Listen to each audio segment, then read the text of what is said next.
this together from beginning to end, and super grateful.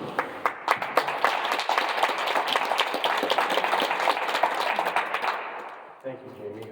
My name is Brian Sampig. I've been living in the community here for a couple decades. I'm an Aberdeen graduate, native.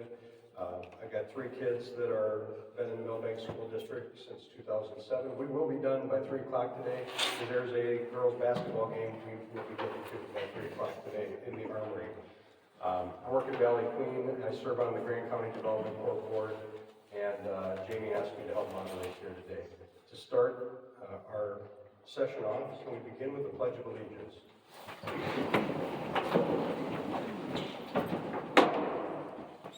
I pledge allegiance to the flag of the United States of America and to the republic for which it stands, one nation, under God, indivisible, with liberty and justice for all. What a good moderator should do as little talking as possible and make sure that our guests do as much talking as possible. So what we're hoping to do today is provide them with questions from you all that they can answer on, obviously to get a take as well from what they're seeing out in the legislative session in here.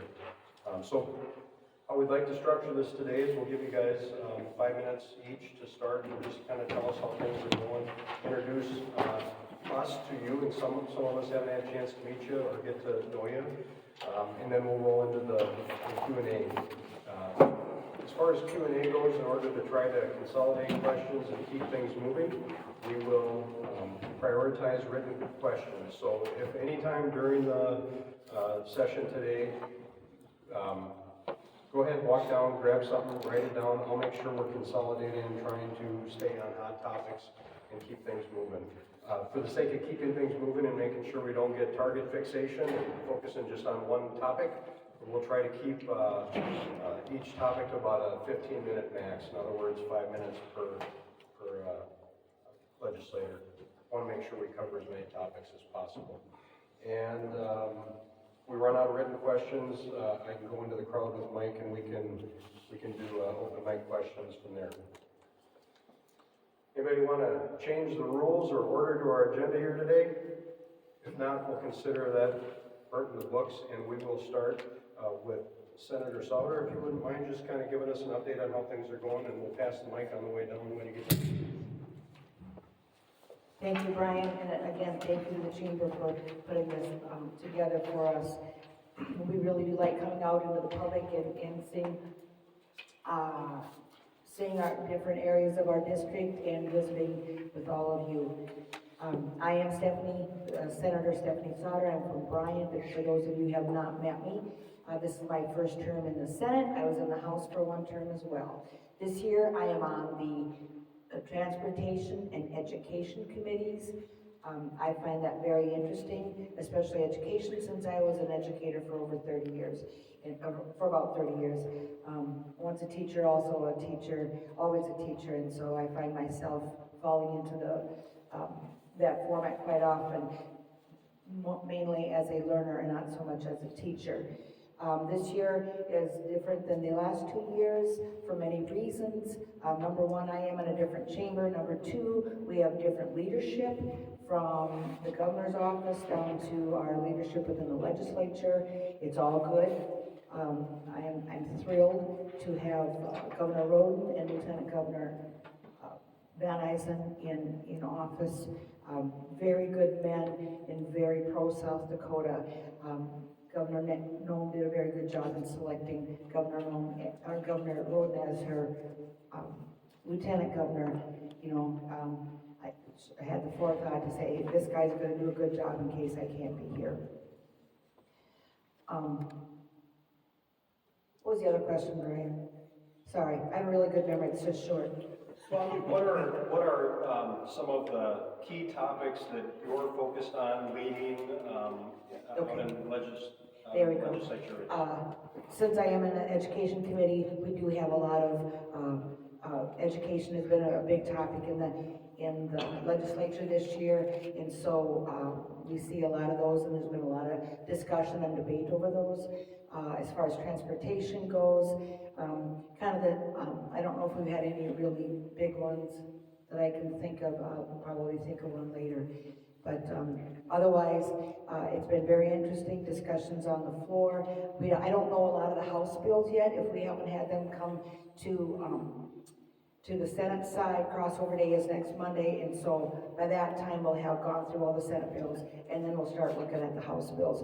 And so the 500 some bills, you don't read them all. You only read them when they come to you, or you know they're a hot topic. So thank you again. Thank you for allowing us to be here today. Yeah, I'll just echo Steph's thoughts. Thanks for coming. This is important. We get to talk to each other and hear each other's thoughts and disagree and agree, and then we get to drive home when it's really cold. I'm Kent Roe. I'm District 4 House Representatives. Obviously, you won't figure that out. I'm from Thomas. It's not a very big town. There's 14 occupied homes in the town of Thomas. As far as the legislative session goes this year, it's the 100th legislative session, which is kind of a big deal.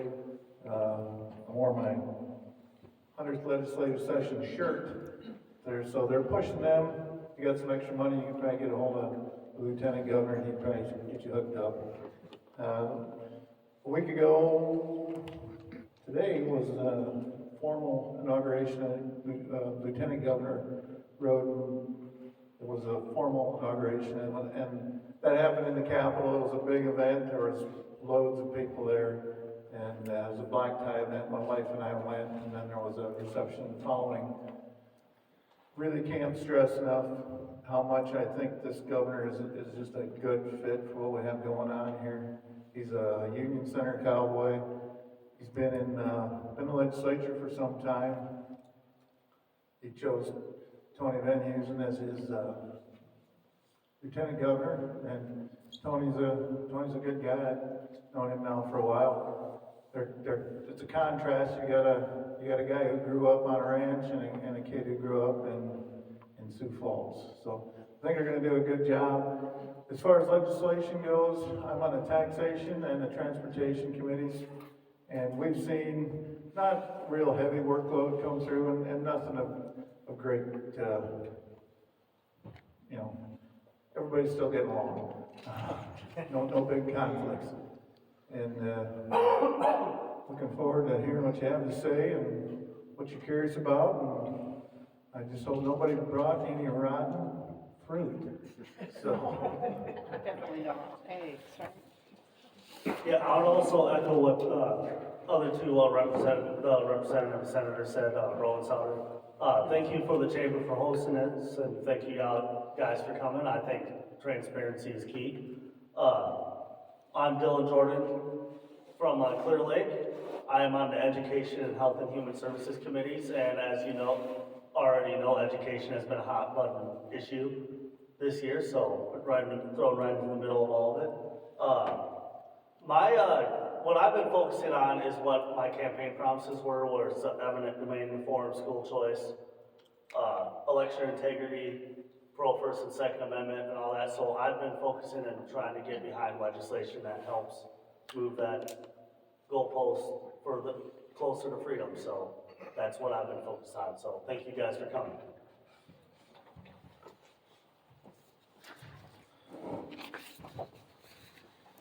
Thank you. I know, Dylan, I'll flip it back to you and we can work back this way. You'd mentioned eminent domain. Some of the questions that we've got written down focus on the carbon pipeline in eminent domain. I'm going to kind of have a two-part question for you all. One question was kind of just an update on your stance on the carbon pipeline. The second one, maybe more district-specific or community-specific. So in Milbank and Grant County, we are in the process of trying to update, expand, and modernize our water distribution system. In Milbank and Grant County, we are in the process of trying to update and modernize and create some redundancy within our electric system. In Milbank and Grant County, we are tapped out when it comes to natural gas capacity and supply. So from a modernization, maintaining the existing community and expanding for economic growth, where do you stand when it comes to eminent domain? I know we've been kind of fixated on the carbon pipeline, but when it comes to our basic utilities, water, electric, and natural gas, where do you stand on eminent domain for those kind of traditional utilities? Thank you for the question.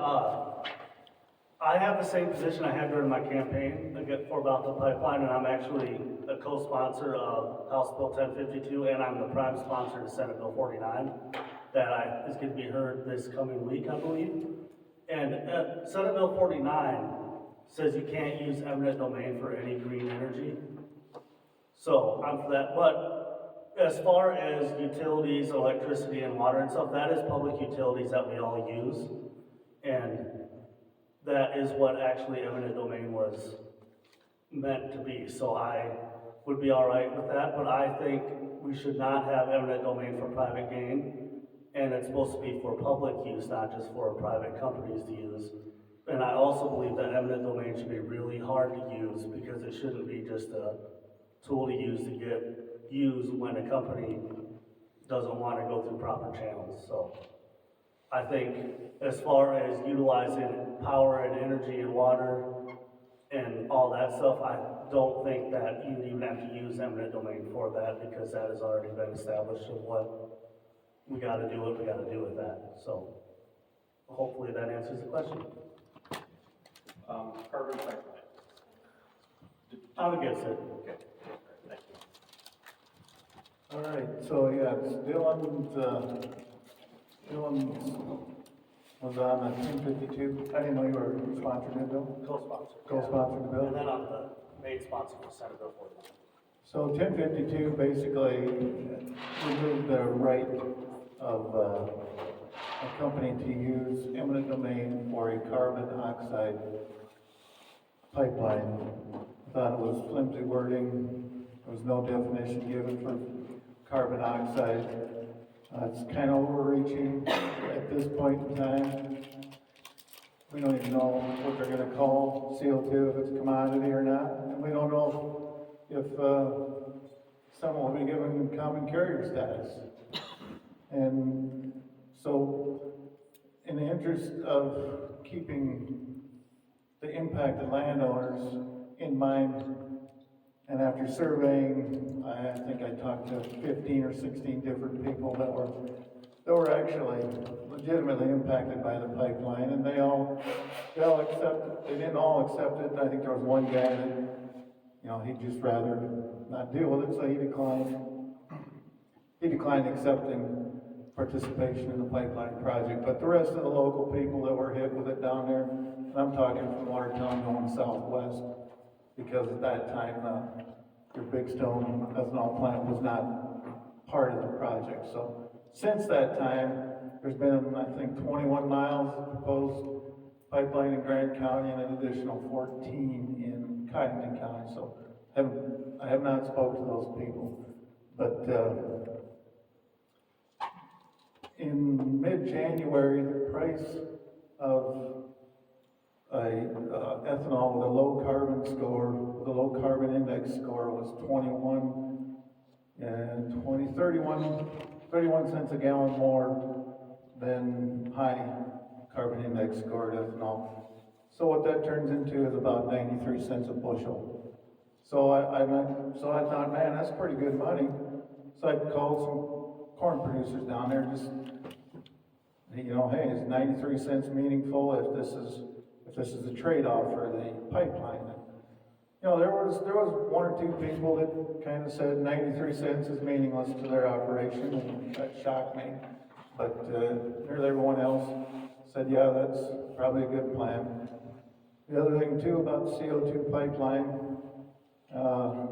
there's a $1.5 billion project slated for Kingsbury County. It'd be the biggest building permit ever pulled in the state. That will go away, and hundreds of jobs and an additional corn market will just go away if all this plays out the way that the opponents to the pipeline want it to. And then, so I thought, well, I can accept that. What else can we do with CO2? Well, now there's developing technology.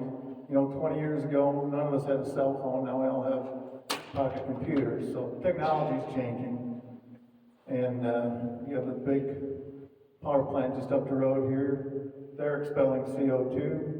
You know, there's a potential, the technology isn't quite there yet, but there's a potential grab for that CO2 as well, and that'll help the electric industry, because they'll, not only will wind participate, but potentially solar too.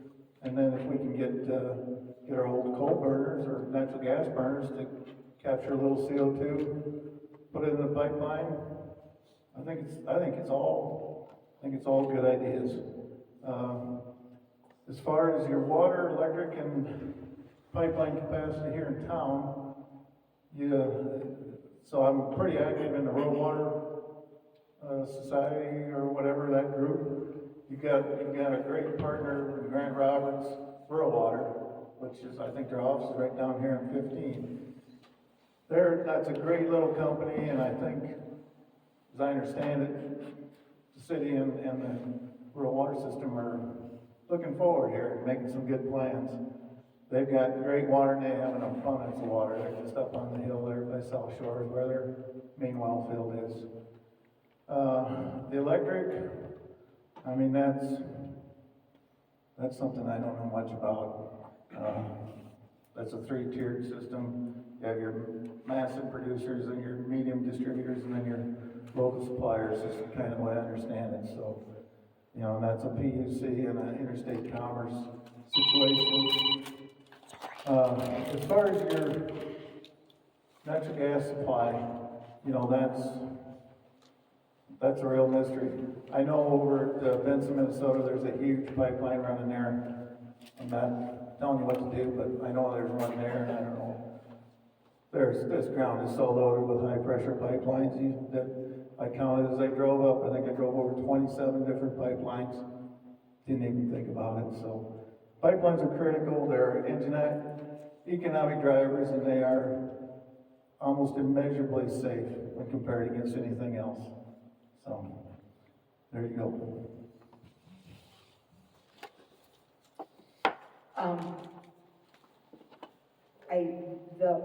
Using eminent domain for the utilities that you're talking about coming in, I think is essential. I don't know how often they've ever had to use that. That's a question that I've always been wondering too. Like, okay, this is a serious topic for a lot of people, but I'd like to know, how often do we have to use this? How often has it been used?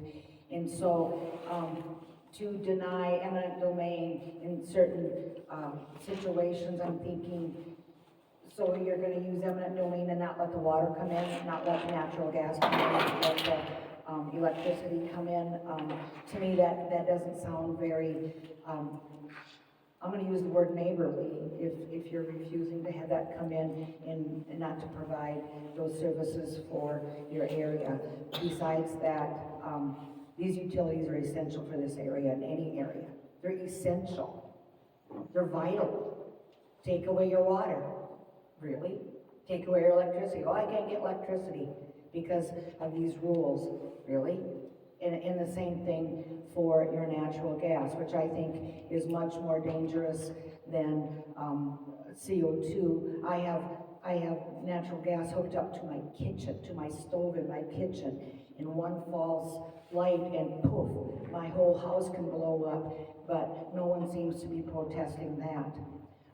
Again, the $1.5 billion project in Kingsbury County is essential, not for just Kingsbury County, the schools in Kingsbury County, it's for the state. They're going to be paying sales tax, they're going to be paying use tax, they're going to be paying property tax, and right now that is the big headline in every paper every week and out in Pierre. What are we going to do for property tax relief?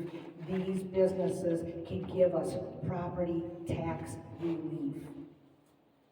All right, and then, I know the governor wants the carbon pipeline to go through there, his office, as well as is working with the, legislative leadership, and they're trying to come to, something that will be, good, and I'm gonna use the word profitable, and people go, yeah, follow the money. Well, you know what? Money has a lot to do with it. Not everything, but it does have a lot to do with it. And whether it be the pipeline, or they're talking about data centers coming in, just to refer to the data center, and this wasn't part of the question, but there's a school district, Sully Beach School District out of Oneida, that gets $850,000 from this one data center.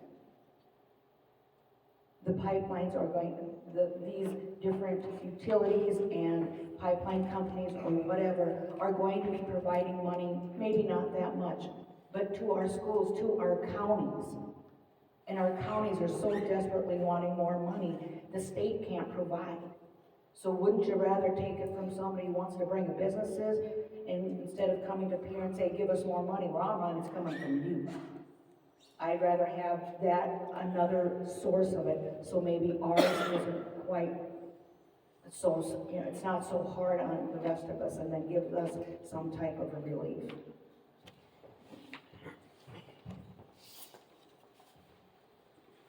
Thank you. Again, I'm going to give you a kind of a two-part question, or two things that you can focus on when it comes to education. One question says, from your standpoint, what percentage do you see for education funding this year? We've heard projections from 1.25 to 4%. What do you feel is a realistic expected projection? There's another question. What are you doing to increase teacher pay? I think that's in the same camp as maybe the first question. And then there's also a separate question, and I don't know if we'll break this into two parts, is where do you stand on school vouchers? There's been discussion in the education savings accounts or whatever, so what do you guys think? Is that two questions, or can we deal with that at once? Those are two separate questions. So let's focus, for the sake of staying on topic, let's focus the first round here on increasing teacher pay and where we're hearing education funding increases this year. It's still out. Appropriations is working very hard. We put in our wants and our, yes list and no list. Schools is one of the top priorities. I can't tell you. I honestly don't know. We've heard the 1.25. I sure hope it's a 4.0, but because we're so tight in the budget this year, I wouldn't hang my hat on that. I really won't do that. But again, it's all down to the appropriations and what they can fund in other areas. As far as teacher funding, I haven't heard any bills coming on that. I haven't heard any discussions about that. I sure wish I could say, yeah, we're getting more money for the teachers. Been there, wish that, wanted that, and if it were up to me, I'd say, yep, teachers come first, because teachers are taking care of our future. But they don't ask me, so I don't get to make the rules. But as far as that, as far as school money for the schools, it's going to be somewhere between 4 and 1.2, and I'm afraid it might be closer to 1.2. I do not know, but I keep trying to pinpoint somebody down. They don't know either. Again, it's all in the appropriations, and then see what we can figure out. Yeah, on the education funding, I think we're kind of locked into that 1.25. At least that's the sense I get. That was the administration's plan coming into, and that was part of Governor Noem's plan. And Roden has inherited everything that she left for him. And he's not going to change course a whole lot. He's just They were a great team. So I'm not in education, and I don't know what I can do to impact teachers' pay, but what I can offer is economic development drives assessed values at the end of the day, and I think we all understand that. Because if people have more money in their pocket, they're gonna spend more money on property, assessed values are gonna go up, the revenue to the state, and then through the distribution scheme that the state uses for education funding, that will get more money. So, I guess what drives everything for me, beyond local control, is what's gonna lift all boats? Where can we get more revenue? How can we, as an entire state, keep our good teachers in place, maintain and improve our schools? Because we got some real rock stars. I mean, Milbank is an incredibly good school system, and I congratulate you all on being a part of that. It's pretty important, but I can't address teacher pay straight up, because that's just not my wheelhouse. But I think at the end of the day, if we're not providing markets for every commodity that we have or that we can produce, or that we can enhance the values of, you know, if we turn our backs on every big project, every big idea, we're headed for mediocrity and eventually economic ruin. So. I've also heard, it sounds like it's the 1.5 or 1.4%. I think that's just what everyone's expecting. One thing I don't like about the proposed budget is we're increasing education, I think it was by 1.15%. And we're also at the same time decreasing the maintenance budget. And you have to take care of what you have before you can do that. So I think if we take care of what we have, that would prevent a lot of projects that would save money for teacher pay later on. And then I also look at it as if we get government out of the way and you keep more of your money, that would eventually help with that. So I think we can do both. We can get government out of the way, and then we can take care of what we have, and then in the long run, we can increase teachers' pay.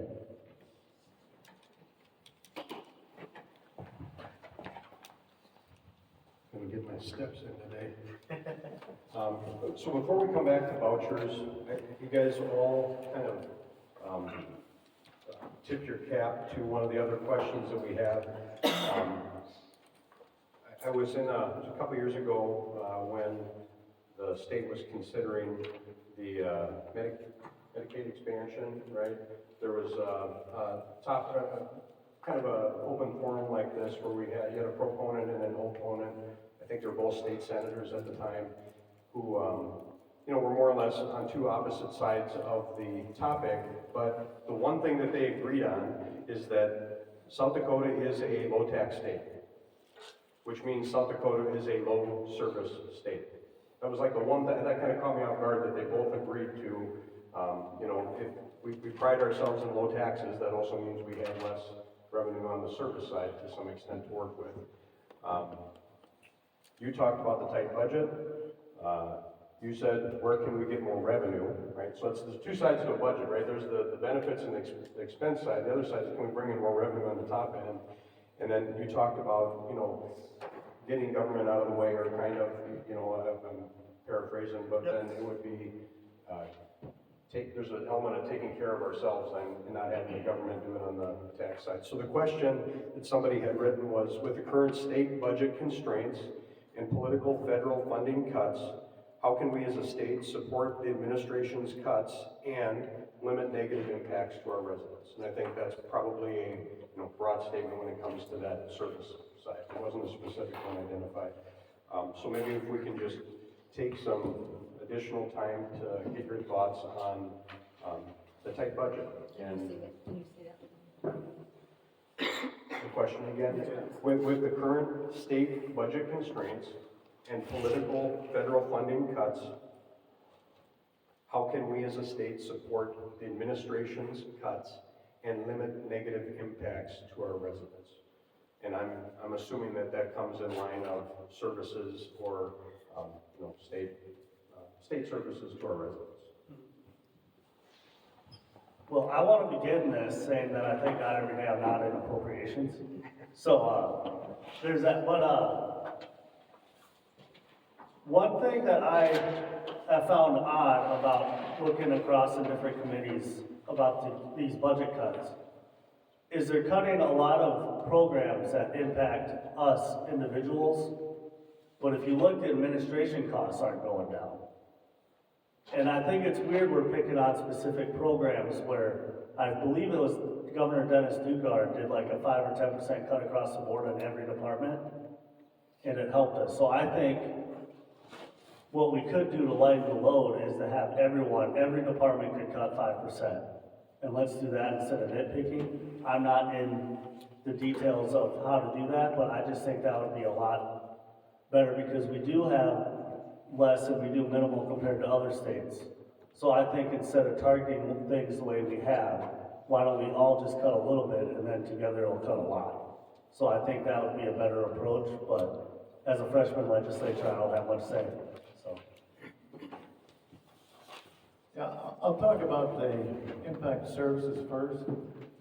So many of the rules that we all live under are federally imposed, and the state has to abide by those, or we get hit with our cuts and services. It's kind of a double whammy. So the budget constraints, they're kind of half self-inflicted, because like everything in the United States, we all got addicted to COVID money for 2 or 3 years, and now that spigot has been shut off, and now we're back to reality. So there are some programs that were probably overfunded and overvalued that are facing a straight up chopping block, and you know, we hear about it all the time. One of them is the rural townships. It helps townships. It's called RAIF, R-A-I-F. I think it's Rural Assistance and Infrastructure. The COVID funds from ARPA put $25 million into the state to help townships fix their roads, fix their bridges, do those types of things. Well, the COVID money dried up, but townships now are addicted to $8 million a year. How do you fund that when that wasn't even part of the original budget years ago? So there's programs like that that are maybe a little more susceptible to cuts. But as Dylan said, you know, we're dealing with public services that are going to, if they don't get a haircut, they're going to be probably froze for spending. We're borrowing, I think, $44 million from a trust fund that the state has just to balance the budget for 26. So this isn't the first year we're going to face this. Next year will be the same. It's just a reality check coming off of the COVID money addiction that I guess the federal government had. So I don't have much of an answer for you on the rest of it. Yeah, the current constraints, really do put us as legislators, but it really puts the residents of South Dakota in those same constraints, and if we don't have the money coming from the state, some of the federal money we don't get back, it's kind of a, you know, you pay for part of it, we'll pay for the rest of it, like a lot of these programs are. So how can, you know, what can we do for the budget cuts for the residents? Just to kind of play off what Dylan said about cutting across the board, every department has been asked to, first of all, cut their own budget before somebody else has to come and cut it for them. Either you do it or we'll have to do it for you. And personally, they know their departments. I would rather have every department, every area do their own house cleaning before I come in and think that they don't need to do that. And a simple cut across the board, everybody's 5%. Yes, Governor Dugard did that, and it was boy, we had people and dependent and our departments squealing like a hoghouse full of pigs on that one, but you know what, we got through it, it's fine, we got through it, but a 5% cut in some departments and offices is a lot less painful than some of these departments and services that are running minimally already. And so we have to be careful, as we say, 5% across the board. And so it's a hard decision. It's really tough to figure this out. Again, we have this one-time money. We have one-time money this year yet. We're going through the list of, you know, what deserves it, what do we think deserves it, what do we think doesn't deserve it, and then there's a whole bunch of them in the middle thinking, you know, that we can look at and say, well, I think we can fund that one. We'd love to fund them all. Can't refer to RAFE, which is one-time money. I can tell you on the Senate side, we are very favorable for that. We really hope that helps. We can get that so we can continue helping our counties and our townships. There has been some discussion, and I don't know if they'll put this rule in there, but I know there's been discussion. We don't want counties coming to ask for this RAFE money if they've turned down other revenue opportunities. So, as far as eliminating government interaction or taking government out of a lot of it, that's very interesting, because if we do that, again, people start complaining and whining, well, you should help us. Do you want government help or you don't? Do you want to be independent or do you want to come to us? And there is a happy medium. Well, I don't feel a happy medium, but there's some kind of a compromise that we can come to that way. But it's a challenge. And again, I'm glad I'm not on appropriations. We say that a lot. You know, we hear a lot about appropriations, but they're the ones who are holding the checkbook. And there's not one day that goes by that they don't think about, this isn't our money, this is your money, and they really, truly are trying to spend it the right way.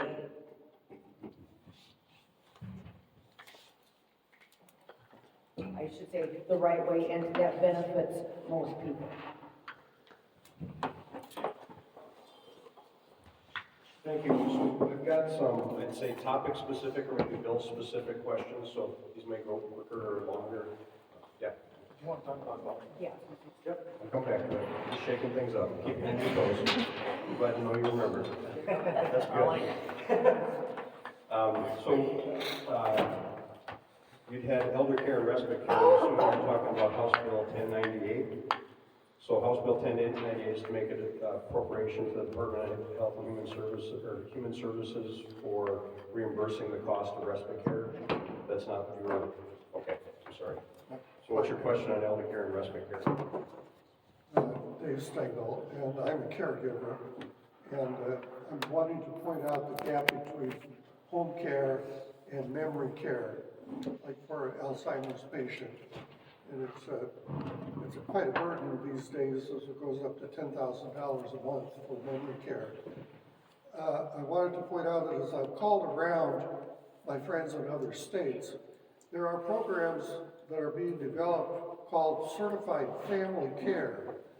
And what it is it's allowing families to take in an elder care person and care for them. If they have the facility or enough people in the house to help, you know, maybe for half the cost of a nursing home, they will take somebody into their home and provide care for them. And you could do that for a weekend, or you could do it for a week, or you could place your loved one there instead of a nursing home or instead of a memory care. And it's a job for a family, a lady or a family that doesn't want to go out and get a job and not make that much money. They could easily make $4,000 a month and save me half the cost of what I'm going to have to pay to put my wife in the nursing home. So do you have you want to make them aware of it? And I just You have a don't know question if there's for me? any program effort in South Dakota for home care. I don't want nurses coming into my house. I want to place my wife for the weekends. And that's where I thought you were going with, there's a House Bill 1098, no, Yeah. but go ahead. We had that bill last week or the week before, and we sent it to appropriations for them, I think with a due pass recommendation, hoping they would do that. And we can't guarantee that because we're in a tight budget year, but we did send a bill doing similar to what you're talking about to appropriations, suggesting that they should pass it. Thank you. And I looked up online, so it's House Bill 1098, is working its way through the process. Thank you. Any comments on that, Bill? Okay. Another kind of,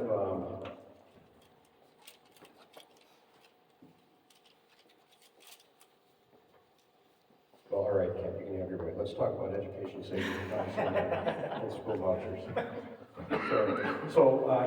Right, I would say, kind of give you a moment well, you guys can probably rattle this off with your eyes closed. So, in the governor's budget address and one of their, Governor Noem's kind of key topics was this education savings account. I know that it's been working its way. I believe that it's, is it item committee maybe, the governor's version, but there are other things out there as well. There's been a lot of discussion, been a lot of focus on it and maybe different solutions to the same problem or whatever. So one of the questions was, where do you stand on school vouchers?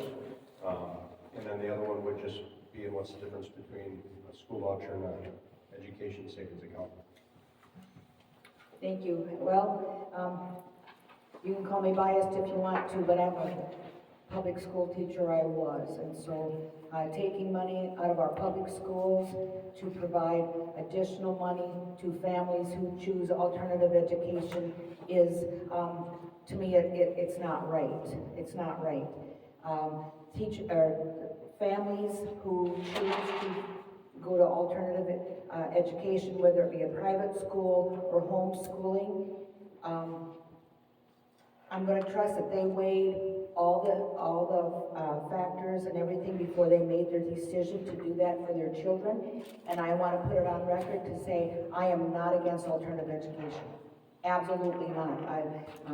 Private education is very good. Homeschooling, when it's done the right way, is excellent. But right now, when we are in such a tight budget year, and we don't know if we're going to have as much, we just talked about that. Is it going to be 1.5 to our schools, or is it going to be, more than that? Well, we're looking at 1.5 to start out with. And is that fair to take money away from these schools who are already struggling, our public schools, to give it to people on top, to give it to families who have made the decision based on their family situation, to give them that money? I don't think that's fair. I'm sorry, but I really don't think that's fair. And I've been visiting with other schools, with private schools, and people who have sent their children to private schools, and private school administrators. When they were honest with me, they said, you know what, we'll probably raise our tuition. So we could, so those families aren't saving any money. So, and I don't know how much it costs. Both my boys went to public education. They received a great education.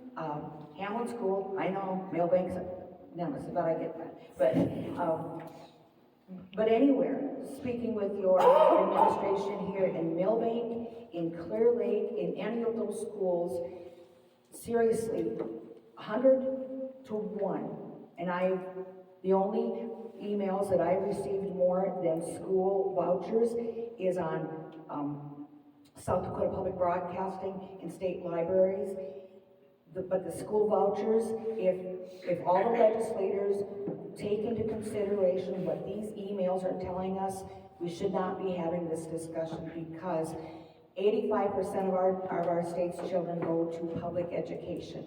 And 85%, I mean, and more than that. Like I said, 1 to 100 from these emails that I'm getting say, do not support the vouchers. We cannot do that.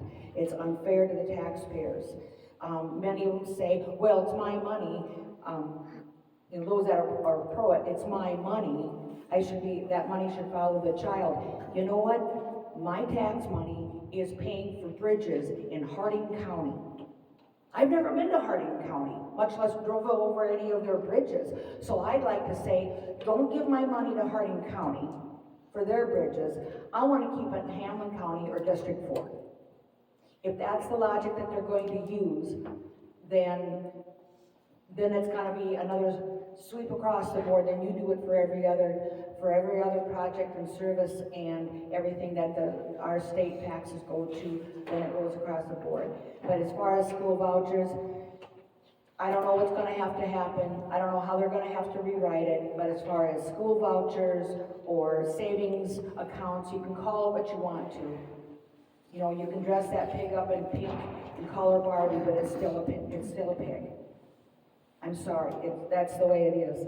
And again, homeschool parents and private school parents, kudos to you for putting your children in an educational situation where you want them to be, but you have figured it out that you can afford it or you can't afford it. And I don't think it's fair for you to come and say, I've got a great idea and you're gonna pay for it. That's not fair to the rest of the taxpayers in the state. Yeah, the House had two different bills on school funding, the voucher scheme. And we had a homeschool day at the Capitol where several families brought their families out to, interact with legislators, and that was great. They're great kids.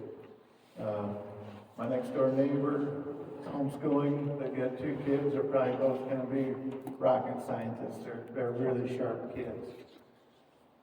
They came over to me ahead of this and said, please do not pass any form of a voucher. Because with vouchers comes the state, and with the state comes rules. And with rules comes things that this particular family, they don't want that. They're good, responsible parents, and I'm looking forward to them kids entering the workforce and entering adulthood.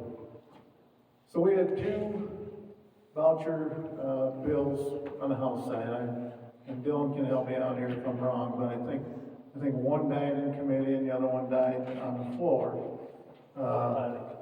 Both died in committee. On the same day. On the same day, which thankfully, that was a real struggle, because we're tying up a lot of time on the floor debating bills. Anyways, to tie it back to the state and what it would cost taxpayers, the first bill, because we asked for fiscal notes on both of those bills, which is what's it going to cost the state. So the first bill that died in committee, I think the fiscal note came back north of 150 million. And I think that one went away pretty fast. The second bill was former Governor Kristi Noem's bill, her ESA scheme plan, whatever you want to call it. In her budget, I think she posted $4 million as a cost. We asked for a fiscal note on that. It came back up to right up against $65 million. So, those are both absolutely 100% new funds, new ask from the budget that we just simply couldn't afford. So, between people losing control, which is why they do it, why they homeschool, they would have to cede a bunch of their own thought process to the state for guidance, and the absolutely mind-numbing cost that would have put on taxpayers. I couldn't see a path forward for either bill. Both Ken and Stephanie have good points about tying regulations up and stuff and why the people were against it, and that's why I voted against 1020. Because all that did was give a lot more weight to the Department of Ed and give them way too much control over what was going on. I was actually the prime sponsor of House Bill 1009, and the reason I did that was because that was a full-on voucher system. I don't even agree with the premise of the physical note that they had with it, because every other state that has had it, less than 5% of the students actually use it. So take that number and let's give them 10%, so it'd actually be 10 million instead of 100 million. So their whole premise was just wrong on its face. I am pro school choice because I think families should have the choice to do what they want with their children. Some people say the parents don't have to, like Stephanie said, that pay for it, that they should pay for it on their own. They're already doing that, and that's one reason I voted against 1020, is because they said the goal of 1020 was to increase the rate of private school. And so that's why I supported 1009, because that had less of a tendency to do that. So I support school choice, but 1020 was not the bill, and 1009 actually got more votes than 1020. So hopefully that answers it. Brian, can I add something? Yeah, please. You're saving me the steps. With these bills, also, Governor Roe has, come out to say that he realizes that this is not the year to, promote this type of legislation, and so he will be against this if it were ever to come through. We did have a vote on the Senate floor on Thursday regarding a tax credit for homeschooling and alternative education families. That got convoluted, but that did get, I will say, shot down. It wasn't a close vote. It was, so, some are actually, some legislators are actually listening to their constituents who say no to this in any form, and it's going to cost us a lot. And as far as the phrase school choice, South Dakota families have school choice. I wish they would change that tagline, because it should actually say school or revenue choice for school choice. And that's what it is. And that's what they're asking for, is revenue choice. And that's what we cannot and should not provide. They have school choice already, which I think is a good thing. Thank you. Just one quick comment about the listening to constituents. That is why I sponsored House Bill 1009, so I think it depends on what constituents you listen to. I did get a lot of emails from public school teachers, and I have friends that are public school teachers, and they were told that their principal, I'm not going to say who, but their school administrator and principals told them to email. So I think if we're judging on that, it's a little uneven. That's a great segue. I think this is, like, right now, this is our last kind of education-oriented question. But you said somebody said to do this or not. So one of the questions here would be, I think it gets to be talking about authority and who ultimately is responsible. The question is, a number of bills seem to be focused on removing authority and decisions from our local school boards and school districts. I added in here, there was a bill actually recommending removing state funding from a specific school district. I know it didn't get very far, I'd say it was poor form, but I think it's in the same vein of the question here that comes with the sense of state bills focused on removing authority from local school boards. Why is the state trying to set policies that can be dealt with locally, is the question. Thank you. We've had a couple of these bills come through the Senate Education, and I'm glad, no offense to anybody, but I'm glad when I roll my eyes, nobody can hear it, because I would be on record as rattling on these things. Two such bills that come to mind through Senate Education was to cap the salaries of superintendents, and also to make legislation for each school to require every school to accept cash for events. Okay, so the question was, why is the state doing this? The state is not doing this. We have individual legislators that are coming for whatever reason with these bills. And as far as for instance, the superintendent's salary, that's a local decision. whatever that school board and the members of that school district decide is what it should be. I'm not gonna sit here and say the Milbank superintendent should only get 3 times the amount of what their teachers are getting. The average pay, well, it wasn't defined.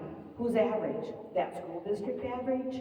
The state average? That makes a big difference. And so that is a local decision. So as far as saying the state is trying to do this, no, it's a few legislators that are trying to do it. On the other hand, the other day we had this bill about, making sure that everybody accepts cash. Well, just a little handful of school districts, claim that you gotta use your debit card or credit card or something to get into the ball game or get into whatever event that they're having. And there was a rest of the story to one of the proponents for this bill, which, yes, they don't always tell us the rest of the story, so I was glad to hear that. Again, that is a local situation. If a school does not want to accept cash, that's their business. But if Sioux Falls wants to accept only cards, that doesn't mean Milbank or Clear Lake or Hamlin or any school in my district should make a rule that says we have to take your cash, because we already do. That's not an issue here. So I don't take offense to people who bring these bills, but I just think, seriously, of all the things we have to do and have to discuss out here, that's what we're talking about, that's what we're taking up our time with. And it was such a local thing. So anyway, if at all possible, I want it to be a local decision. And come to find out that has been changed in some of those districts, and they tried to accuse the South Dakota Activities Association of only taking cash. No, I attended two state tournaments within the last 6 months, and I paid cash to get in. So that's one thing that I just kind of, it irritates me. People are coming and jumping ahead of, we gotta do this, we gotta do that, and they haven't read the whole story. They don't know the whole story, and we don't always know the whole story, and so we're trying to react and make legislation on not the whole story, and that makes our job a little bit harder, because then we have to go do our research, which is our job too. Yeah, we've had loads of bills come out of Education Committee. Just want to talk briefly about the bill that wanted to defund the Huron School District. These two are both laughing. I took it pretty seriously. It was a frontal assault on every community member of Huron. And the sponsor, yeah, it's generally accepted, maybe, whatever. He's who he is. But he was the vice chair of education. And that really offended me that a vice chair could dream up such poison. That bill did cost him his vice chairmanship on the committee. I thought it should have cost him his position on the committee overall. Because if we're going to sit here and take pot shots like that, I mean, what kind of gall and lack of thought?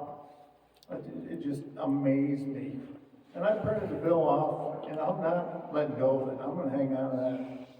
So, SB 51 was the Ten Commandments bill that we voted on this week. That would have mandated the Ten Commandments be displayed in every room in the school, probably on the goalpost too. The proponents of this probably didn't do a great deal of research. This is already covered in law. South Dakota Codified Law 13-24-17.1. It's already in the books. It's not a mandate. This would have been a forceful mandate. I don't know what the penalty would have been. No one wanted to speak of a penalty. There was none. But if it's a mandate, there has to be a penalty. But there was, because I asked the sponsor, and he said there isn't any. So then HB 1105 wanted to force additional displays of the state motto. The schools are already displaying the state motto. Every school I've been in has at least one state flag hanging in it that has the motto on it. This would have mandated, again, posting of these things in every room in the school building. HB 1201 was a mandatory reporting of activity that an adult didn't approve of, a student being involved in. You know, I can kind of buy in it. It came from the real hard right on LGBTQ, and they wanted to empower janitors and administrators and bus drivers to report this child, and I just thought that was wrong. I mean, these kids are already fighting enough battles in their own heads.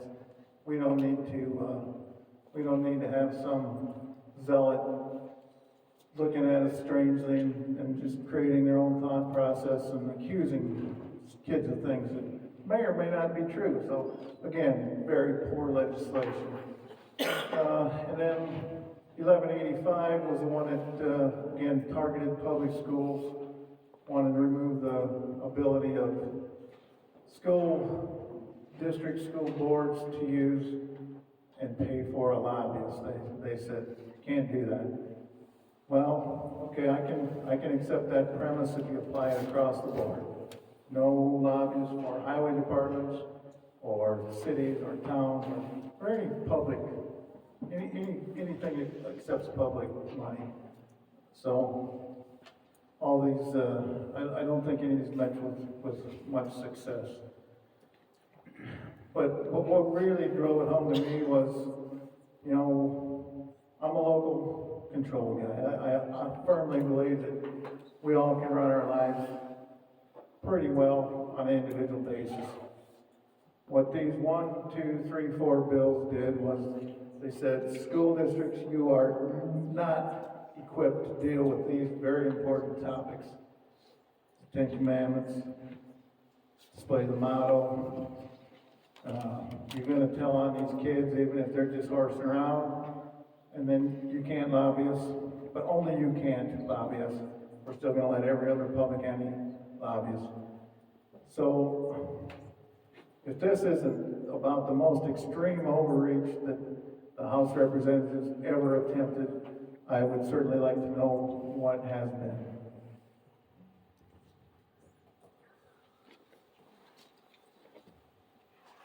Yeah, it would be a shame if you could pay cash to go to a school that had the 10 Commandments up. That'd be horrible. I disagree with the sentiment about how a lot of that is forcing all of it. The 10 Commandments is the historical documents they play. They put a lot of historical documents up. It's what all of our laws are based off of. So I don't see where that is such a big deal. And the cash is legal tender, and it goes deeper than just schools not wanting to accept it. So I just have disagreements with the premise of it. I don't think we're overreaching. I also know the representative that brought that bill. That bill was gonna get dropped. It got dropped like less than 12 hours after it got introduced. The Huron Schools allows boys in the girls' bathrooms. That's why the bill brought attention to that, and that was the whole point of it. Everyone overreacted a little bit. So I just disagree that we're overreaching. I think that if your kid is questioning their gender ideology, or identity, they should be able to talk to their counselors. And the counselors should also tell their parents, because parents should know what's going on with their kids. So, thank you. Brian, if you wouldn't mind, please. So back to the Huron bill. And they can dismiss it as a joke or a poke at whichever special interest group was pushing them. That's fine. That's not mine. That's not on my shoulders. The mayor of Huron, the finance commissioner of Huron, and I believe several members of the Huron school board or school district specifically drove to Pierre to address this the following day. To dismiss it as a joke or somebody just having a little fun, man, if that's where our legislators are at, I'll quit, because there's no joke.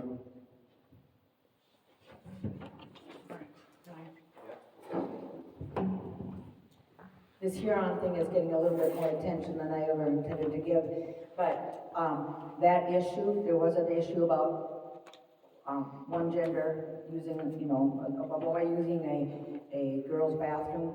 They don't do that now. That was an issue before, it was handled locally, and they don't do that now. There's rules in place.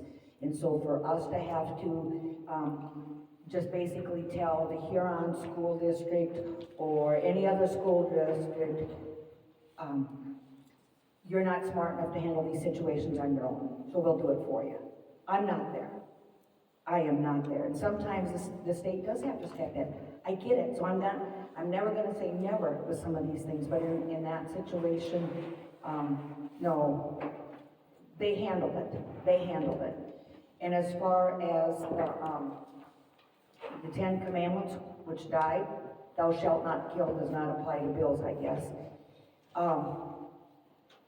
The difference between what we were trying to push in South Dakota as opposed to other states, the other states that seemingly made this possible, they didn't put in, you also have to teach it.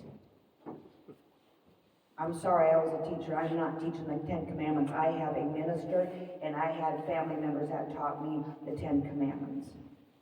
And so, my minister is not going to come into my, in the church and teach us math. That's not his job. And so, that was the other part to this bill that made it completely different than anything else in the country.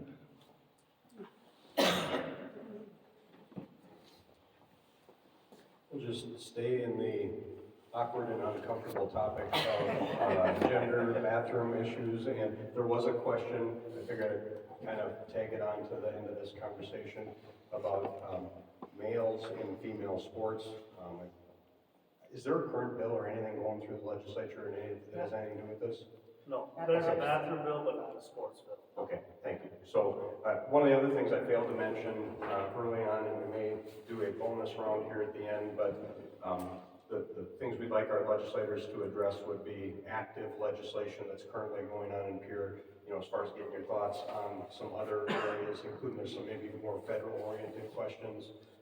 Maybe we'll get to that, but since there's not something actively being worked on there, we'll move on to was brought up here earlier, Senate Bill 177, the data center bill. So in Milbank and Grant County, we have a baseload coal-fired power plant that provides electricity into the system in the area up here. If anybody's come up on the hill or ridge up on I-29, we got wind turbines up there that are adding electricity into the grid. So I'm not an electric engineer or expert, we have one here, but my understanding is that we have more electricity to export from our county and our area and add value to our county and our area than other areas of the state. But that's a current reality for us.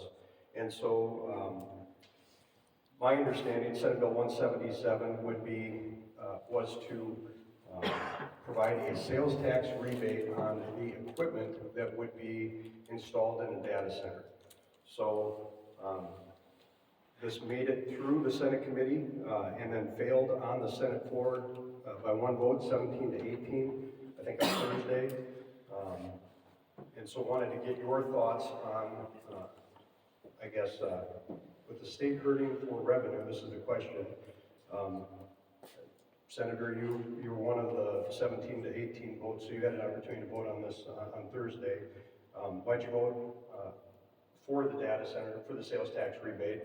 And then I would also ask, because it sounds like it may be coming back around and to and through, and if for some reason it got more legs again someday, I'd ask you, gentlemen, and made it over to the House side, how would you vote or handle it?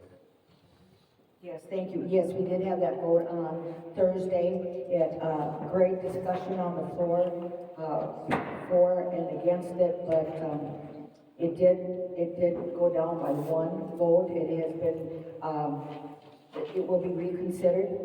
And so hopefully we'll be able to, visit with more of the legislators and get them to understand. I was one of the 17. Unfortunately, I was on the losing side of that one. Temporary losing side, I guess I'm gonna be optimistic about this. I know a lot of people are dead set against big business. Okay, I can understand that. We don't want big business coming to rural South Dakota. I get that, I appreciate that. But you also have to understand, big business brings in money for everybody. For everybody. I mentioned earlier, Sully Boot School District gets $850,000 a year. They've already started gathering that money.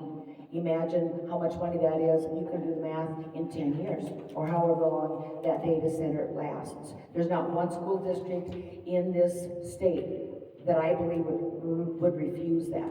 Again, they're building these data centers. It's not just a building downtown. They are using land, like for instance, north of Clear Lake, out by the airport. They're looking at something, maybe putting one in out there. It's land that is not in agricultural use right now. Can you imagine how excited Dual County will be if they get property tax money? Because this rebate, and everybody just kind of, bristles when you think give a rebate to a big company. It's $500,000. Oh, no, excuse me, $500 million. Million. Okay, that's a lot of money. I'm not going to say, oh, that's a little bit. That is just on the machinery. They will meet that $500 million within 5 years. I mean, that's how much the machinery costs. And so they'll get the rebate one time. That doesn't come out of the general fund. That comes out of the money that they've already paid, because they have to pay for everything up front, and then we give the money back. Now there's in a one-time rebate. They still have to pay sales tax on the wattage that they use, the kilowatt hours that they're using. They have to pay property tax on the land. They have to pay tax on everything else except that one time on the machinery and the equipment that they're putting into this data center. The Governor's Office of Economic Development has some type of a program already in place for this. So some of the opponents to this bill said, well, let's just go with GOED. That's not a guarantee. And so these companies who are looking at us, but also our neighbors, North Dakota, Minnesota, Iowa, Nebraska, who all have some type of a rebate in order already, they're looking, they can go to the GOED and say, well, the GOED can say, well, you didn't quite meet the requirements, or you know what, that's not going to work for us this year. Nobody's going to come in and invest that much money if they don't have a guarantee. With this program, with Senate Bill 177, if you can check off all the boxes, you are guaranteed this rebate. Again, it's a one-time situation, it's not ongoing, and so follow the money, but you know what, we're going to follow the money into our schools, into our counties, into our townships, and the money is not going to be coming out of our pockets. There'll be less money coming out of our pockets and out of our state budget. Yeah, that's news to me. I'm a little slow. I'm full Norwegian, so give me a little grace, okay? So am I, and I got it. So. I gotta say, Grand County, you are so fortunate. You're the leaders in business development and new ideas and big ideas. You got some real benefits too. You're in a great location. You've got big powers just up the hill here. So it's not all on you. This bill was another swipe at the CO2 pipeline. That group has, the no to every new idea group has their heel planted firmly on new ideas.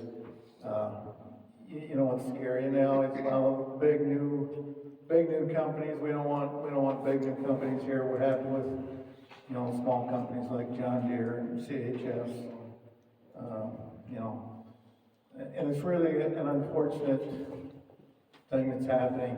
It's sending shockwaves nationwide. That South Dakota was open for business, but now we're closed.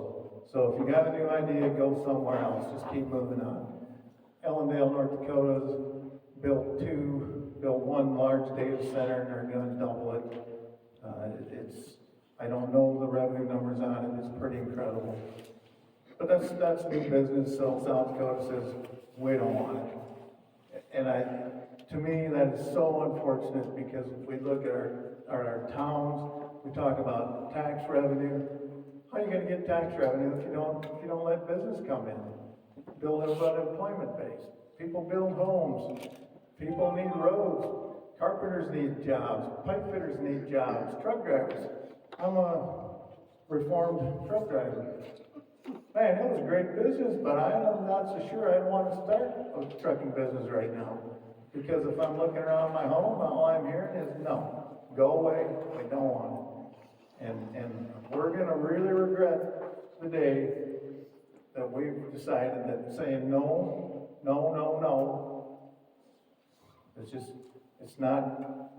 it's not the government's place to make those decisions.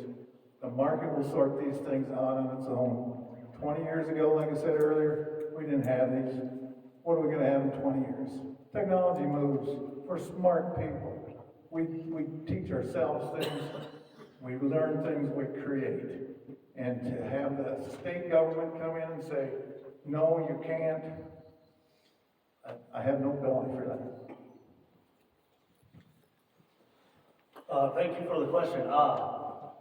I am not sure the specifics on 177, but I wrote it down to look it up this weekend when I get home.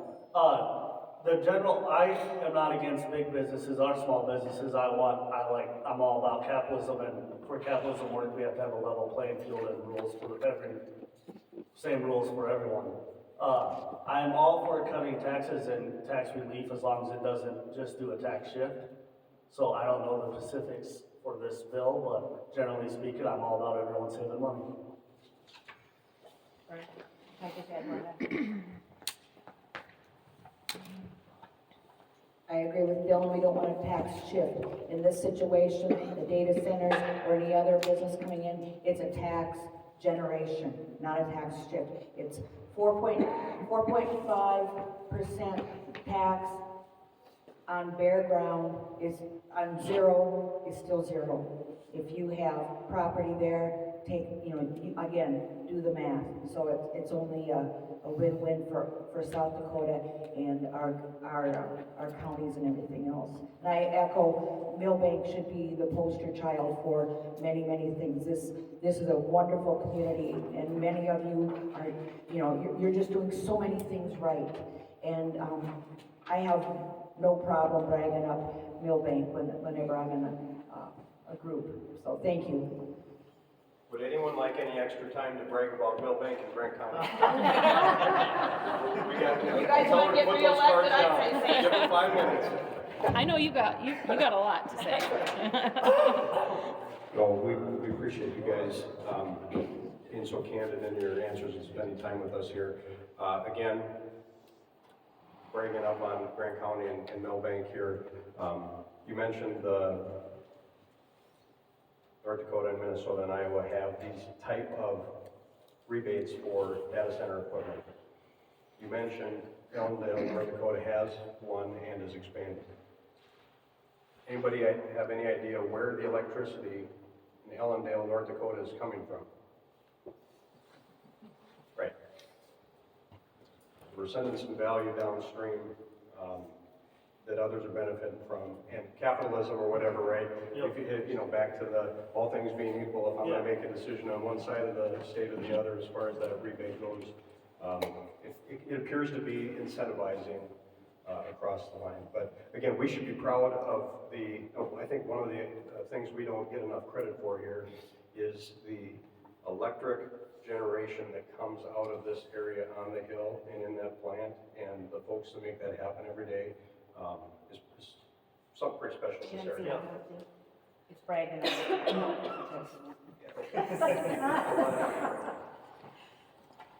Actually, visiting with various entities out in Pierre, and I'm not campaigning, I'm telling you that, just straight out here, that this is a hotbed of these data centers. Number one, you've got wonderful transmission lines, and be assured that that electricity has to go to the home first. Am I right? Okay. So I wasn't wrong on that. So our homes will not be shorted with electricity, but the energy that's going to be generated from these centers is more than what runs Aberdeen. And can you imagine the tax? Used. Huh? Not generated, that's what they use. Used, but we have the capacity to provide that. You're right, not generated, you're right, but used. But more than Aberdeen, and so you go, there's but you have that ability here, and they're paying tax on that. Tax that you're not getting now. And clearly the capacity is there if they're able to use it upline up in North Dakota, right? They're not building new capacity here, it's what is existing. In the same kind of vein of dialogue we were just having, I thought this was a good question, because you can do the for or against, right?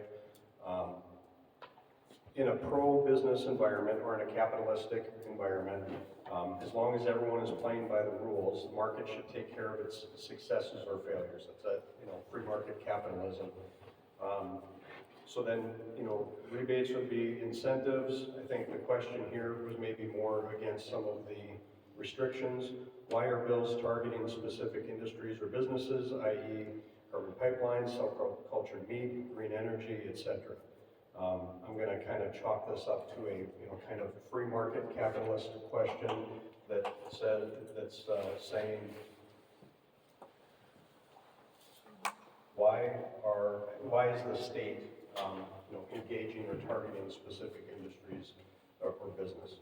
And I kind of let you start this one because the person who wrote the question down gave you kudos on writing a nice column this week talking about not playing favorites.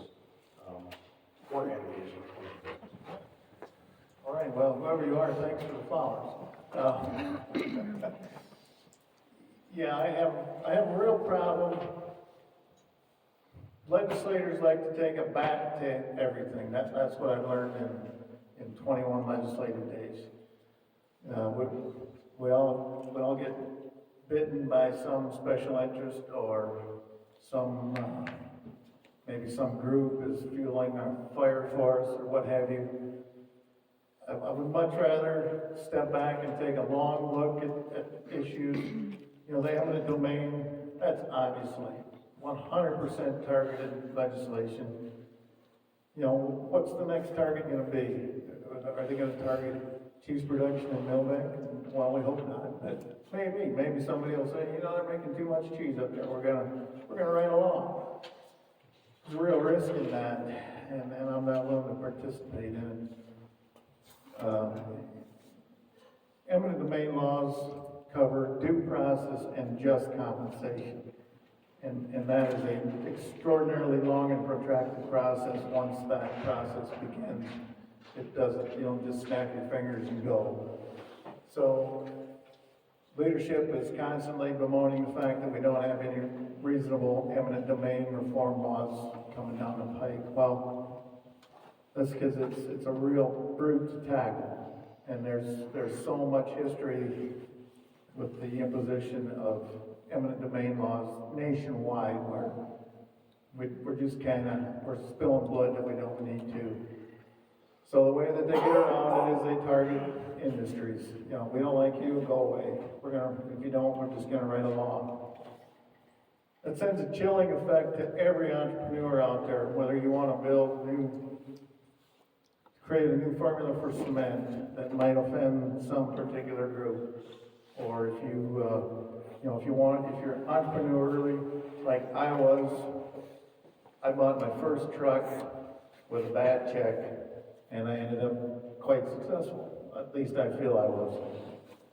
But it wasn't because I was the greatest guy in the world, it's because I'm an entrepreneur, and that's what I wanted to do. I wanted to take my bite of the apple, and it was pretty good. I can't imagine some of these people with the big, big ideas. Buying a truck, that's not a new idea, that's something everybody can do.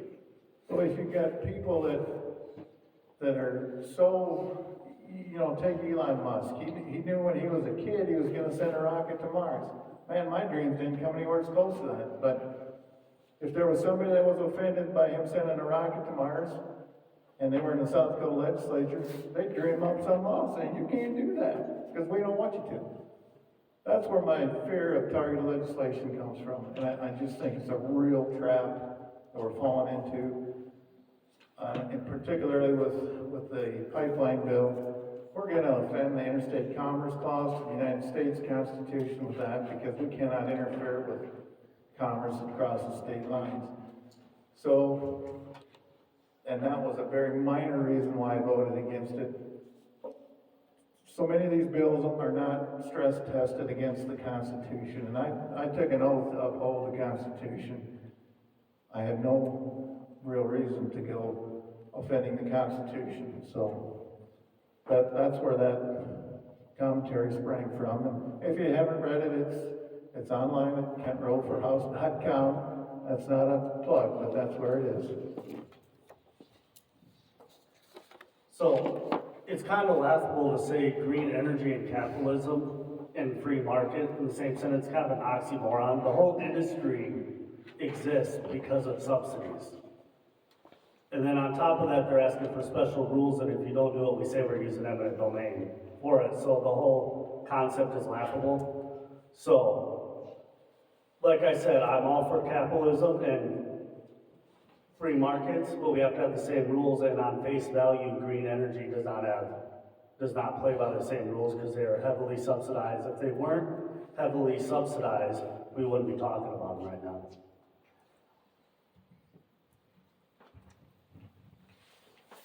I come from a farm family, 5 generations of farm family, and I wish I could work independently and not depend on the government money coming in, and we can't do that.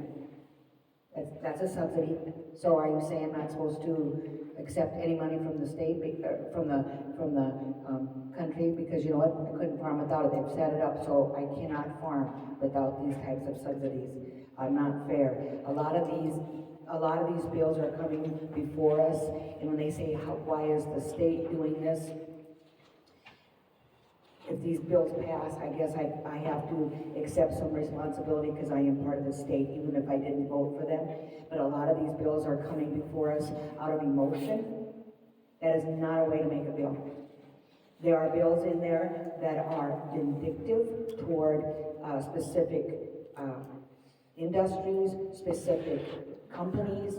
That is not a way to make a bill. That is not a reason to bring a bill. And so I try to look at these bills from every angle I possibly can. It's like, I used to be a truck driver, not with Kent, but with my husband and we would walk around the load, every load we took, whether we had taken a load just like it before, we had to walk around the load, make sure to look at it, when we strapped it down, is this going to stay on, or down the road, is it going to fall off?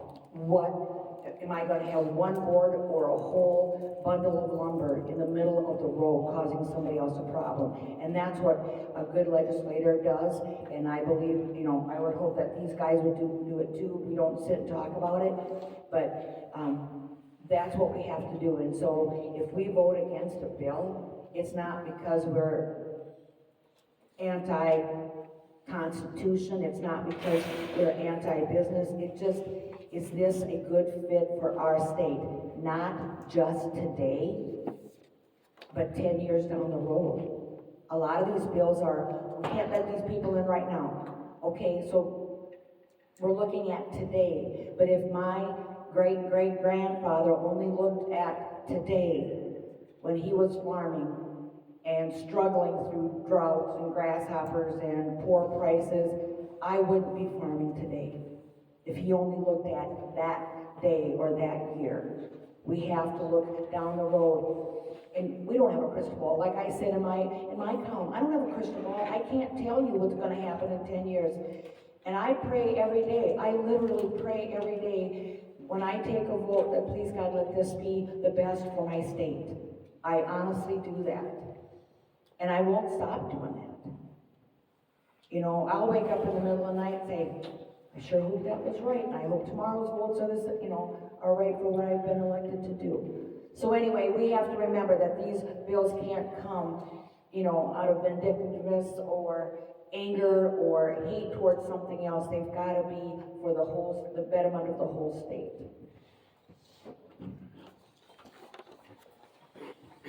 Thank you. We'll get kind of targeted bill specific here. House Bill 1193, I think it might be newer, pretty straightforward. I just pulled it up online. It's like one sentence or two sentences.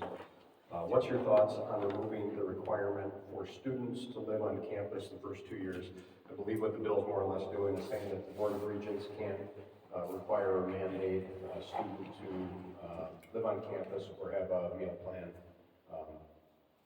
Above the sentence, above the bill is House Bill 1190. Yeah, we voted on this on a Wednesday in committee. I am all for it, because I don't, the main argument for it, it doesn't say they can't, it says they have the option. So if they have the option, almost all of them are 18, they're legal adults, so if they want to live in an apartment off campus, I don't see why we're forcing them. The main argument they had against it is because they have a bond payment, and I didn't realize, but they also said these buildings are 50 years old and they have black mold. So why do we still have bonds on those buildings? And I just think we should allow young adults, if they want to live off campus, let them live off campus. Yeah, I was kind of brought up to speed on this bill end of this week. I think this is long-standing law. I went to SDSU in the late 80s, mandatory student housing, 2 years. And, I'm surprised it's become an issue at this point in time. Student housing is a good buy for the student. It forces them into a social atmosphere. The meal plans, I'm certain Jordan and I could sit and split hairs. He could probably rent a house cheaper than I can pay student housing, or vice versa. So I kind of understand it from the student side, but the state, at least at SDSU, and I think it's probably true on all state institutions, they want these doors to be open to every kid that comes and fits the requirements to get into college. So part of that then is providing a welcoming environment through housing, through a food plan, through other social atmospheres that are developed around student housing, whether it's a dance or a ball game or whatever type of social event they create. I didn't know it was a problem. I don't believe it's a problem. Again, I think it's a solution looking for a problem. In the past, and I haven't heard of a lot of situations like this, but I do have members of my family who were allowed to live off campus as a sophomore, and then they went to SDSU, not my school of choice, but whatever. Go to Dakota State. But anyway, they were allowed to move off campus because there was, at that time, campus housing shortage, because they had such an influx of students, which is a good thing. They didn't have enough housing, and so they were allowed to move off campus. Luckily, their dad had purchased a house, so the dad owned the house. Now we have to understand, just think about it. 18 and 19-year-old kids are sophomores, 18, 19, 20 are freshmen and sophomores. They're not even of legal age. They're not even 21 to legally enter in many contracts. And so, I echo what Kent said, this is a great time for their, bonding, if you will, but, you know as well as I do, college kids are faced with a lot of different issues, and if, you know, they don't have to worry about being off campus and everything else like that. Now, I realize vocational schools don't have on-campus housing, and so that's a different situation there. But no, I'm okay with making sure they stay on campus, but I think there should be an exception for different things.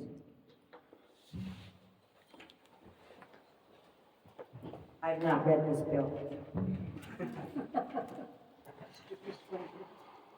could read it to you, it's like one sentence. It Yeah. says, board regions can't let people, Yeah, and I just want to clarify the bill, it didn't say they can't, it just says they don't have to. It doesn't say, it just says they don't have to. So I think 99% of them will still do it, so it's just saying you don't have to if you don't want to.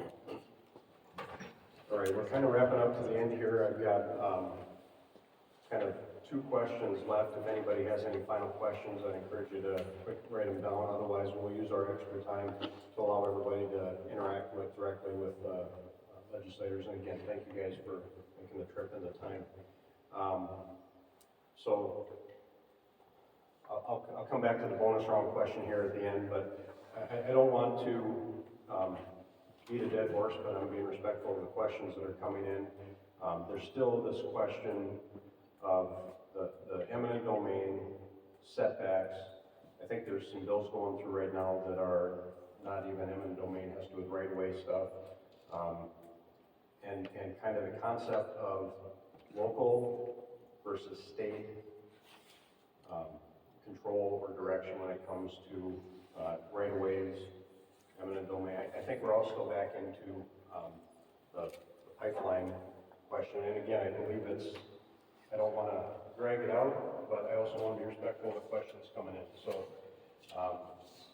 you know, and I think there was also a call back to the referred measure 21 last fall that the state voters voiced there as well. So, just for the sake of saying I checked the box and making sure we covered these things, where do you guys kind of philosophically, this isn't a specific question, philosophically, how do you think as leaders of the state, as legislators, as lawmakers, one last comment on this state versus local control when it comes to eminent domain, setbacks, right-of-ways, etc.?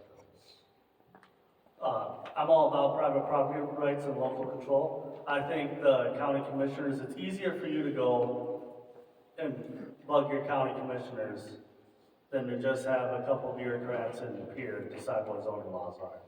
So I'm all about local control, and that's about all I have to say. I think if we have some guidelines there, but have local control, the county commissioners do a good job. Right, Marty? So regarding eminent domain law says you get due process and that you get just compensation. Local control, District 4, prior to the addition of the Big Stone plant, participation in between Hamlin and Clark counties, because those are the only 2 impacted in District 4. Local control, the guy who owns the land says do it, you don't get much more local than that. And when you had 75+% of those types of local controllers saying please do it, then there's 25%, probably 12% of those people, half of that 25%, just negotiate in a better position for themselves. Others with 12% that are either not paying attention or just absolutely no, you're not going to ever do anything positive here or negative. You just can't touch my land. And I can respect that. So RL 21 was referred to law 21 and it overturned SB 201, I believe. The proponents of RL 21 successfully conflated pipeline existence with SB 201. And that was a great play, and I appreciate the people who manipulated the voting public into that. SB 201 did two things and two things only. It established a taxing vehicle for the states and counties, and that taxing vehicle also impacted the landowners that were directly impacted by it through property tax relief. The other thing that SB 201 did was it created a uniform set of zoning rules for the installation of a CO2 pipeline. So, RL 21 said, we don't want tax relief and we don't want uniform zoning. I think it was a huge mistake. But again, the opponents to the pipeline successfully conflated the existence of the pipeline with rules regarding a pipeline. And we're all paying the price. The other thing that's really going to hit home is if and when the energy independence effort by President Trump hits the CO2 business in a positive way. They can take CO2, pump it in the ground, use it for fracking, use it to repressurize old wells. They're going to reclaim more crude oil out of the ground. You know, it's always said, it's a useless commodity, there's no value in it. Well, the value is in getting rid of it, and now we're finding there's probably value on the other end. And who knows, we might start dumping CO2 in from other sources beyond ethanol plants. So, and two final things on eminent domain, which some at Carbon Solutions doesn't even hit these two marks, so they can't use it regardless of what the no crowd says. You have to be qualified as a common carrier, which means you have 10% open capacity, and you have to be moving a commodity.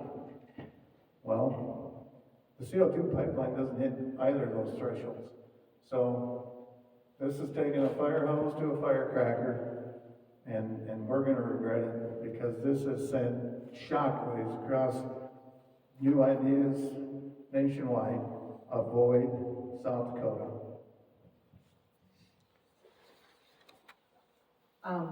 I'm glad you brought up President Trump. President Trump and Governor Roden are both pro-growth, pro-energy, and they are backing these industries like this. They want these to go through not only South Dakota, but the rest of the country as well. The eminent domain, it's not been used very often. Yes, there's that, right now there's the option.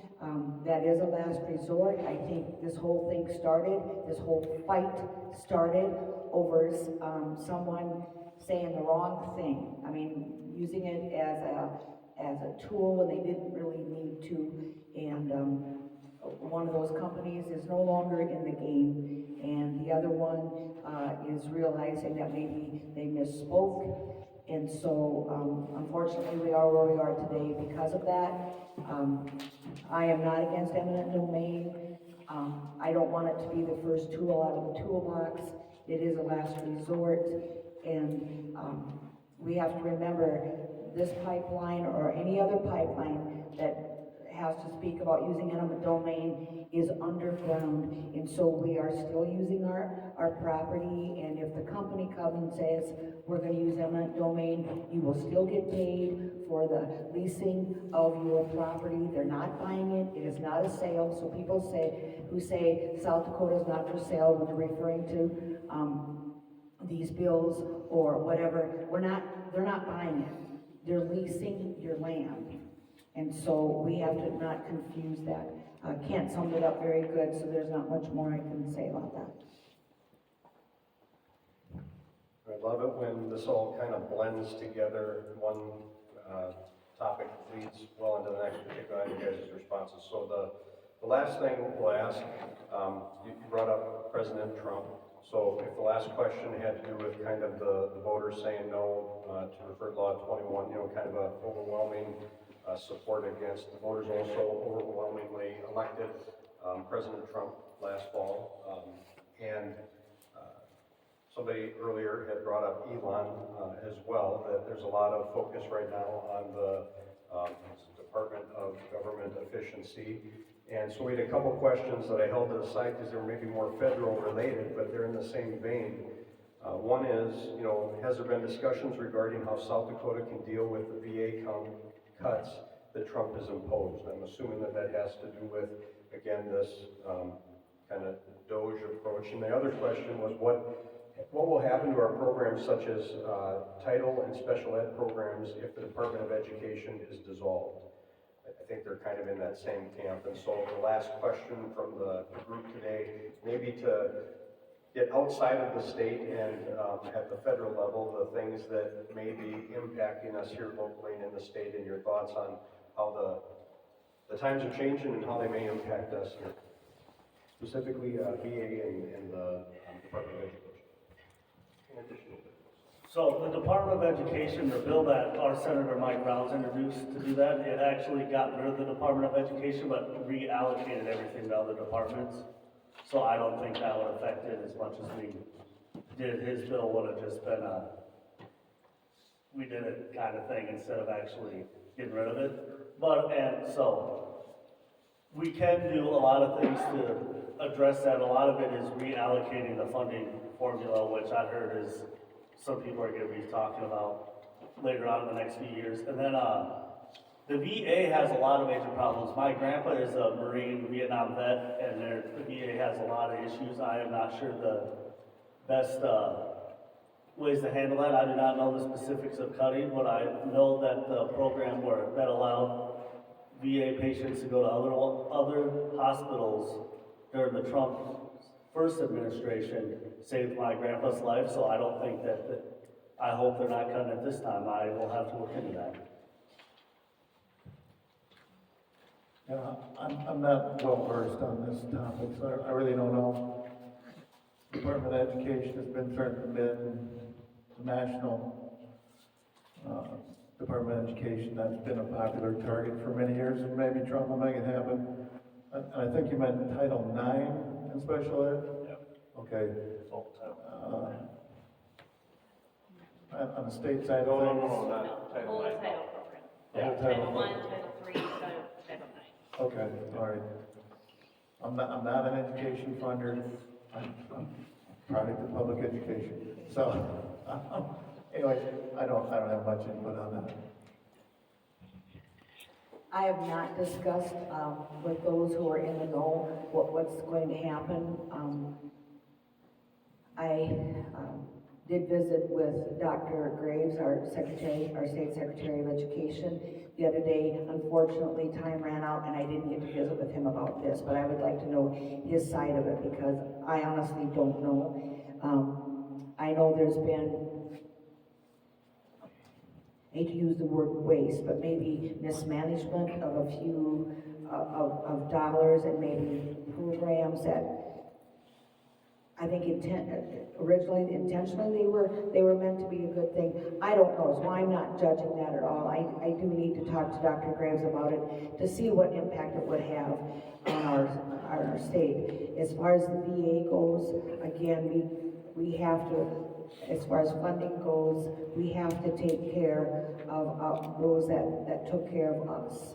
Now, I do understand that, sorry for the bad pun, but the VA needs to be doctored a little bit because, again, there was waste in there, there was maybe some mismanagement, but I have a son that's in the National Guard. He has not been deployed, so I don't know what it's like to have a loved one off our soil, but that doesn't mean that they don't have my support. So we have to take care of our veterans and our active military. What that's gonna do, I don't know. How we're gonna do that, I don't know. All right, with that, we're out of questions on the QA side. Can we put a warm round of applause together for especially Jamie and for making this happen here today. Thank you guys for making the trip.